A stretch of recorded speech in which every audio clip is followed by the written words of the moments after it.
Estamos aqui, mais um episódio, você já sabe, Saúde e Leveza com Andrea Bottoni. E estou com Marta. Marta, por favor, primeiro lugar, muito obrigado por estar aqui. E por favor, você se apresenta, conta um pouco de você e fala também o seu nome completo, não? Um sobrenome que eu não consigo bem pronunciar, por isso nem me arrisco em falar, certo? Andréa, muito obrigada pelo convite. É um prazer enorme estar aqui com vocês. O meu nome é Marta Oliveira Bocorni. Uhum. Na verdade, na minha família, as pessoas pronunciam de maneiras diferentes, mas eu decidi que eu vou pronunciar e me apresentar como Bocorni. Perfeito, perfeito. Você pediu para me apresentar, Isso, né? você é psicóloga? Sim, eu sou psicóloga por formação há 8 anos, tenho uma especialização em Mindfulness, onde eu te conheci, tivemos o prazer de conviver, aliás, né, um período juntos. Trabalho como psicóloga clínica hoje e estou aqui com você para compartilhar um pouco, na verdade, construir, né, conversar a respeito de temas que eu gosto. Exatamente, por isso nós tivemos a felicidade, a oportunidade de nos encontrar em algo que é importante para nós dois, cada um com a sua formação, cada um com a sua história, com o seu caminho, está certo? Em uma especialização e também uma formação na área de mindfulness e também de promoção da saúde, está certo? E isso realmente é algo que faz muito sentido para você e faz muito sentido para mim. Por isso, Marta, vamos dizer, a gente fala bastante, não? Ou deveria até falar um pouco mais sobre autoconhecimento. E aí pode falar, porque às vezes é uma palavra que está na moda, às vezes são conceitos que voltam, mas de fato, se conhecer melhor, se conhecer um pouco mais, este autoconhecimento, como também autocuidado, enfim, é importante mesmo. Sem sombra de dúvidas. Conhecer os nossos padrões, gostos, o nosso lado luz, o nosso lado sombra é fundamental para que a gente consiga estabelecer relação com outras pessoas, mas principalmente para que a gente consiga estabelecer limites. Do contrário, a gente está se violando o tempo todo. Olha que partilha que esta Marta fez, certo? É para ficar sem palavras mesmo, certo? E olha que eu ficar sem palavras, entendeu? Marta, gratidão, gratidão. E aí eu te falo que às vezes você pode interpretar autoconhecimento, ou mais interpretar, como algo superficial ou como algo fácil, certo? Mas como você poderia explicar melhor esse conceito que de fato pode ajudar cada um de nós a se entender melhor e por isso também os próprios comportamentos, as motivações? Eu lembro, enquanto você falava, me remeteu, né? Eu lembro no meu período de graduação, que foi justamente quando eu comecei a fazer psicoterapia e me aproximar dessa temática. Lembro que alguns amigos falavam com muita empolgação: nossa, hoje eu tive terapia, eu adoro o dia de terapia, e aquilo me deixava muito desconfortável.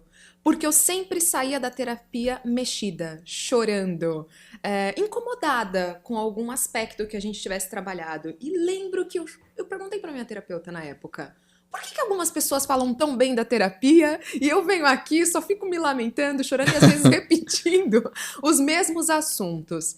E aí ela me deu o primeiro briefing, assim, que pra mim fez todo sentido sobre o que é autoconhecimento.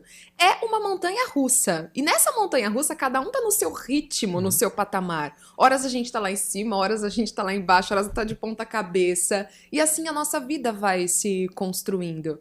E quando a gente pensa em relações, a gente se dedica tanto ao outro, não só a agradar o outro, mas a conhecer dos seus gostos, da sua história. E às vezes a gente desconhece da nossa própria história. E não é uma pergunta superficial do quem sou eu, mas de fato quais são os meus padrões. Como eu cheguei aonde eu estou? Por que eu sou como sou? Por que me comporto do jeito que me comporto? Então essa proximidade com a nossa história ajuda a gente sair, Andréia, da porta giratória. Eu lembro que eu falava, a minha terapeuta, né, falava muito sobre isso. O quanto a gente repete padrões e fica preso numa porta giratória, mudam-se os personagens, mas a história praticamente permanece quase que a Perché è o mesma. continuo mesmo. Exato! No? Pessoal, non sei se adorei tanto a montanha russa quanto a porta giratoria, tá certo? E aí, Marta, muito obrigado, perché você abordou elementos profundos de uma forma, vamos dizer assim, clara, e acho é o alcance de tudo, perché de fato não é só autoconhecimento, no? Que é assim, a vida é assim. E aí o fatto che da porta giratoria até gostaria che você explorasse mais, perché sim, pode mudar as pessoas, pode mudar os momentos, mas se eu continuo girando daquela porta, tá certo? As coisas mais ou menos, não, vão se repetindo, é isso? Exatamente. Na psicologia, na verdade, na minha interpretação, deveria existir psicologias. Essa expressão, porque não existe uma única abordagem, uma única linha de raciocínio. Não é religião, mas eu vou fazer um paralelo. É assim como existem várias placas de igrejas e linhas de raciocínio dentro da psicologia também. No caso da psico, todas levam para o mesmo lugar, que é para o autoconhecimento, que é para uma sustentação maior sobre a vida, mas os caminhos são diferentes. Então, as mais conhecidas, TCC e psicanálise. TCC é a cognitivo-comportamental e a psicanálise é a que teve o berço lá em Freud e vai ramificando em várias outras. Mas muito se fala na psicanálise em concreto sobre a nossa infância. Sobre os nossos pais e toda a aplicação que os pais tiveram sobre a nossa criação. Conhecer, se dar conta disso, passar pela raiva é muito importante, porque por melhor que tenha sido seu pai, sua mãe, eles não foram perfeitos. Porque ninguém é perfeito, que eu saiba, não, Marta, é isso? Ninguém é perfeito. E que bom que não são perfeitos, né? Porque do contrário, você não teria a vida que você tem hoje, a história, a trajetória que você tem hoje. Não existiria frustração. E sem frustração não existe o desejo, a pulsão de vida, nada disso teria sentido. E aí é muito comum, durante o processo da terapia, a gente ficar numa porta giratória que é a da raiva, do porquê aconteceu comigo, porquê comigo. Esse processo de remoer o que aconteceu comigo, ele é importante? Em alguma medida, porque me ajuda a elaborar. Mas eu preciso, em algum momento da minha vida, sair dessa posição até um pouco vitimista, e aí eu não quero generalizar, mas o Freud fala isso, o que eu pretendo fazer com o que fizeram comigo. Porque enquanto criança, eu não tenho a autonomia de modificar, mas enquanto adulto eu posso escolher um caminho diferente. Isso é sair da porta giratória. E é óbvio que dentro do meu discurso fica muito bonito, né? Como se fosse uma coisa simples. Nossa, eu só tenho que sair da porta giratória. Quem dera. Né? Existe todo Não é fácil. Imagina, existe todo um processo. Mas se eu me conheço a ponto de conhecer o meu processo, eu tenho mais acesso, mais autonomia para mudar alguns padrões. Gratidão. É para refletir mesmo,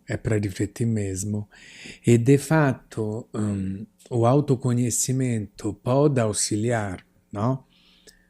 Na tomada de decisões importantes.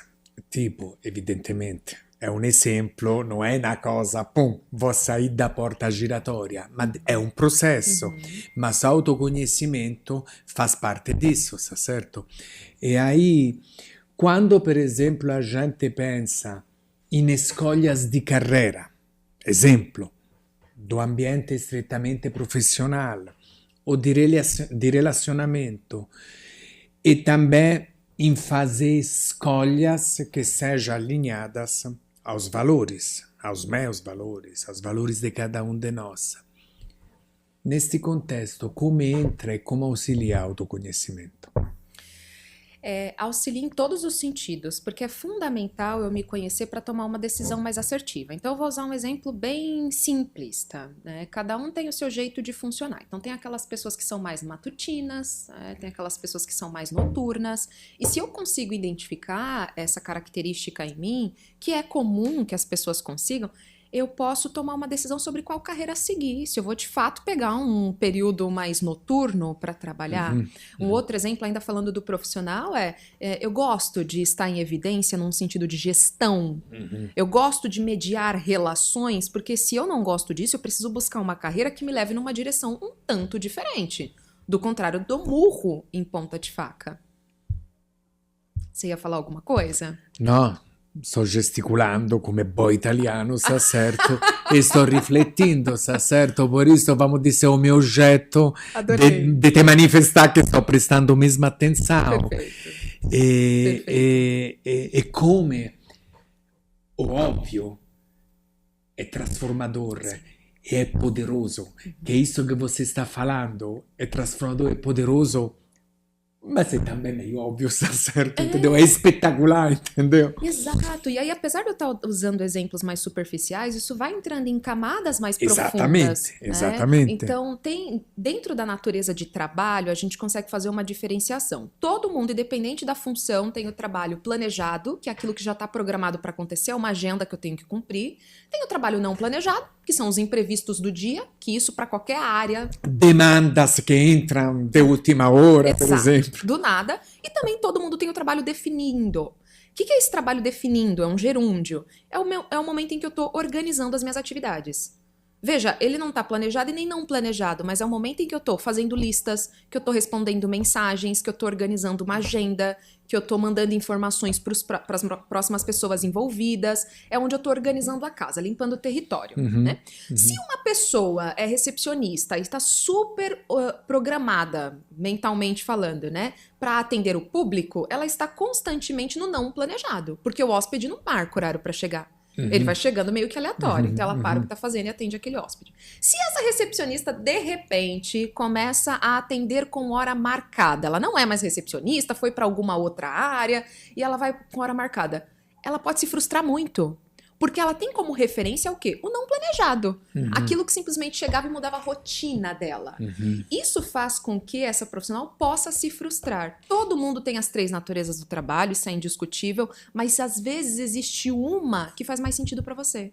Um médico de consultório, uma própria psicóloga, tem uma agenda bem definida. Quando esse profissional sai desse eixo e vai para um plantão, por exemplo, ele pode se frustrar. Então, o autoconhecimento, ele acaba transpassando o superficial, que foram os exemplos que eu trouxe, e vai se aprofundando em esferas um pouco mais complexas, que aí é tão individual que fica até difícil trazer um exemplo aqui. E de fato, rifletindo óbvio, é muito importante, está certo? E aí os exemplos que você fez, do meu ponto de vista, espero também por vocês, foram bem felizes, bem claros, está certo? E novamente se profunda com leveza.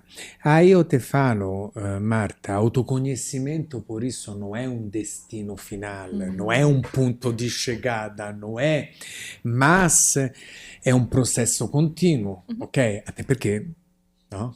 A gente não para de se conhecer, mas por isso, vamos dizer assim, essa jornada de autoconhecimento que acontece, vamos dizer assim, ao longo da vida, è una forma, por isso, di si descobrir e di si redescobrir costantemente.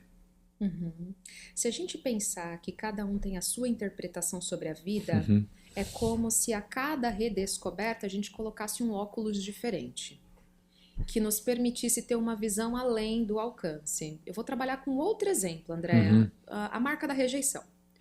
Todo mundo tem na vida resquícios da rejeição. Só que dependendo de como esse resquício está em mim, tudo que você faz eu interpreto como uma forma de rejeitar. Então, se você dá 3 piscadinhas... Por isso, estou falando, é a sua interpretação, correto? Exato, é a minha interpretação. Então, se você dá 3 piscadinhas com o olho, eu acho que o André quer que eu vá embora. Ele não tá gostando da minha presença aqui. 3 piscadinhas! Então, assim, o que é fato e o que é história da minha cabeça? O que são historinhas que eu tô contando? Então, quando eu começo a olhar para essas características com mais profundidade, segundo a minha história, eu começo a trocar as minhas lentes. 3 piscadinhas não são nada, mas ele me pediu para ir embora. E eu vou ressignificar cada acontecimento através do aprofundamento que eu faço. É, é para refletir, é isso mesmo. E aí eu te falo quantas vezes na vida come ela é, literalmente a gente se prejudica sem querer, no? Perché a gente interpreta o perché a mente va embora demais e literalmente vamos construindo histórias, histórias, histórias que chega a conclusões que estão bem longe daquilo que era, no caso, as três piscadinhas. Do tipo, eu estou de um lado da rua, você está do outro. Ou você está do lado do corredor, onde a gente trabalha, e você está do outro. Uhum. Eu olho para você aceno e você não me cumprimenta. Oh, che ho fiz para ela? E perché ela non mi cumprimentou? Será che per aquilo che eu disse ontem? Oh meu Deus, perché ela está brava comigo? Oh, ma con tutto aquilo che eu fiz? Olha, ela nem me... Ou seja, e de repente, simplesmente, você está com um pouco de dor de cabeça, tá certo? Você está distraída, ou você está cansada, ou você simplesmente não me viu, certo? Você estava indo lá reta, tá certo? Entendeu? Não? Queria ir no banheiro, está com vontade de fazer xixi, pode ser inúmeras coisas, só que nada disso passa na sua cabeça. E não passou mesmo, perché de repente você não me viu. Que você me fala desse exemplo? Eu acho um exemplo bem pertinente. E aí eu quero acrescentar, ou a pessoa esqueceu o óculos, esqueceu de colocar lente, é míope. Ótimo, esqueci óculos. São tantas possibilidades, e aí é por isso que o autoconhecimento é tão importante. Não só para as minhas escolhas do dia a dia, que foram os exemplos que eu trouxe, mas para eu entender como eu interpreto, a partir de qual ótica eu tô olhando os acontecimentos que me cercam. Porque dependendo do meu repertório, eu vou interpretar como uma coisa negativa. E dependendo do meu repertório, eu vou pular na frente da pessoa. Ei, não tá me vendo, não? Olha aqui! Ou eu vou ignorar e tendo uma outra oportunidade, eu abordo essa questão, mas ficar ruminando, fazendo hora com aquilo, é sofredor demais. E aí, Marta, gratidão, se você me permite, isso remete também um pouco ao fato que às vezes a gente não se sente bem, tem um certo desconforto, mas não sabe bem o porquê. E no fundo, as coisas vão se somando, não? Tipo, as três piscadinhas, ou não me cumprimentou, está certo? E outras coisas parecidas. Isso, de fato, pode se somar e até se potencializar, criando literalmente histórias que um pouco me prejudica e também prejudica, por isso, o meu ambiente, as pessoas que estão ao meu redor, e novamente por isso entra o autoconhecimento. É isso. É isso mesmo. A gente escuta muito a expressão de que todo mundo devia fazer terapia, e eu concordo, todo mundo devia fazer terapia, mas não a vida toda. Depende muito quanto cada um quer aprofundar momento a momento. Então, tem circunstâncias da vida que faz sentido e buscar e aprofundar, porque eu tô com abertura para isso. E tem momentos que não, que eu vou buscar outros tipos de terapia. É óbvio que a psicoterapia ela não é substituída, mas existe muita coisa que é terapêutica.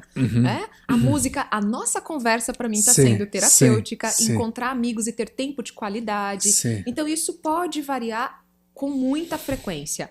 Mas no momento desse mal-estar que você descreveu na sua fala, que vai se somando uma série de coisas, o negócio está quase para transbordar, recorrer a um apoio específico faz todo o sentido para a gente entender com quais lentes a gente está trabalhando no momento.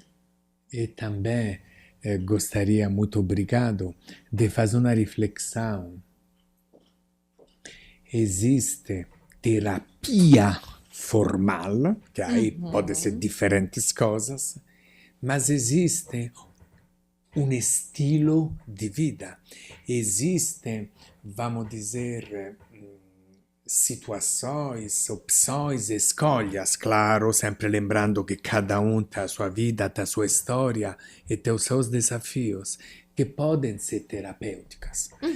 Por isso, o exemplo que você fez, sair com amigos, ter um tempo dedicado para determinadas atividades, caminhar em um parque, ok? E por isso são coisas, são aspectos que acho que a gente tem que valorizar um pouco mais, que eventualmente não são terapias formais, Exato. não é a prescrição de um medicamento, que é importante quando necessário, evidente, mas tem um pouco mais de abertura, de curiosidade e de busca de autocuidado em coisas, no? Tipo a natureza, relativamente simples, perché dipendendo de onde você mora pode não ser Uhum. uma coisa tão simples, mas que eu quero dizer que a gente precisa buscar nas relações e em hábitos de vida um pouco mais de qualidade, mas realmente precisa que faça sentido para mim naquele momento da minha vida, mas precisa também que eu perceba que isso é importante. E no momento que isso acontece, perceber que está me fazendo bem. Faz sentido? Completamente. É interessante que algumas pessoas acabam passando, infelizmente, né, a vida sem fazer questionamentos. Sempre viveu do mesmo jeito, sem questionar. E você falando sobre o que é terapêutico, nem todo mundo conhece o que é terapêutico para si. Uhum. Né? Às vezes uma pessoa fez um comentário, ah, não, mas eu não gosto muito, eu sou mais introspectiva, eu gosto de ficar na minha casa, não, eu gosto de assistir filme. Mas você já testou? Como é que você conclui que não gosta de uma coisa sem ter testado antes? E aí a gente vai cair de novo na ideia do autoconhecimento. E a gente só conhece algo através de pesquisa, tentativa e erro e aproximação. Gratidão, gratidão, Marta. E aí, já finalizando um pouco esse nosso diálogo, não? É óbvio que todos nós sabemos, comparações sociais são constantes, me comparo com o outro, a fotografia que aparece, enfim. Não preciso fazer exemplos, porque todos nós, de formas diferentes, vivemos isso. Por isso, pensando também na autoimagem, quanto autoconhecimento pode me ajudar a me acolher mais, a me valorizar um pouco mais, no que diz respeito a un'autoimmagine saudável, autêntica, sem me deixar influenciar negativamente ou me deixando influenciar um pouco menos pelas expectativas que podem ser geradas também neste nosso mundo um pouco rápido às vezes, não? E também onde às vezes a imagem que nem sempre, vamos dizer, é verdadeira, dos outros me cria, não, expectativas. Falo, tipo, eu não sou assim. Uhum. Olha, algumas características que demonstram que, na verdade, eu tô no outro e não em mim, e não no meu sentir, eu vou dizer que são algumas, né? Mas a primeira é quando eu tô me comparando demais. Na verdade, eu não tô usando como base, como parâmetro, a minha vida, o meu autoconhecimento e aquilo que é importante pra mim. Eu tô no outro. Então, o que o outro faz é muito mais interessante do que o meu. Uma segunda característica de que eu tô bem desconectada do meu eu é essencialmente quando eu cumpro os acordos que eu faço com o outro. Mas quando eu faço comigo, eu dou um jeitinho de boicotar. Então, se eu marquei horário para conversar com o André, eu tô aqui, conversando, batendo papo. Mas se eu tivesse reservado esse momento para refletir sobre o mesmo tema, ah, não, mas eu acordei, tá frio lá fora. Ou tipo, é perda de tempo. Perda de tempo. Ai, amanhã eu faço. Eu começo a postergar. Isso destrói muito a minha autoimagem, a minha autoconfiança. Muito se fala sobre autoestima como se fosse uma coisa meramente física, se eu tô me achando bonita ou não, mas a minha autoeficácia está estritamente ligada a volume de acordos que eu cumpro comigo. É o meu potencial de falar, não, mas eu me comprometi, eu vou fazer. Eu vou viver esse desconforto, eu vou passar por ele, independente da situação ser adversa ou não. Então, esses dois elementos mostram que eu tô muito mais no outro do que em mim. Um terceiro, e aí a gente podia aprofundar em vários outros, mas eu acho relevante comentar, um terceiro é sempre quando eu tento agradar. Porque o outro precisa se sentir muito bem. Não, porque o outro, ele precisa... Eu quero me sentir querida. Como eu não sou querida por mim mesma, Eu preciso que o Andréa me queira muito bem, então eu vou buscar todos os artifícios possíveis. Vale lembrar que eu não tô olhando pro André, eu tô olhando pra mim, porque eu quero ser benquista. Essas 3 características, eu podia citar várias outras, mostram uma desconexão muito grande. E como é que eu posso voltar essa conexão pra mim? Olhando literalmente pros meus gostos. Aí a gente vai cair de novo no tema da nossa conversa, né? Que é o do autoconhecimento. Como eu posso me conectar comigo? Se na prática todo mundo faz uma pausa e pega o celular para mandar informação pro companheiro ou companheira, para ver o que o outro tá fazendo, para interagir na internet. A pausa é fundamental pra gente se conectar. É passar um café, Andréa, e ficar sentado no sofá, sem nenhum lugar para ir, nada para fazer. É poder se conectar com a natureza, é poder sentir o conforto e o desconforto que está aqui dentro. Eu poderia citar vários outros exemplos, mas se anda se comparando muito, não cumprindo os acordos que faz consigo mesmo e sempre tentando agradar o outro, a desconexão é presente. Acho que eu não vou precisar falar mais nada, porque, enfim, você foi brilhante, você é brilhante. Profunda e leve, como eu já disse. Gratidão, simplesmente isso. Gratidão, Marta! Andréa, somos brilhantes. Obrigada. Ah, sim, sim!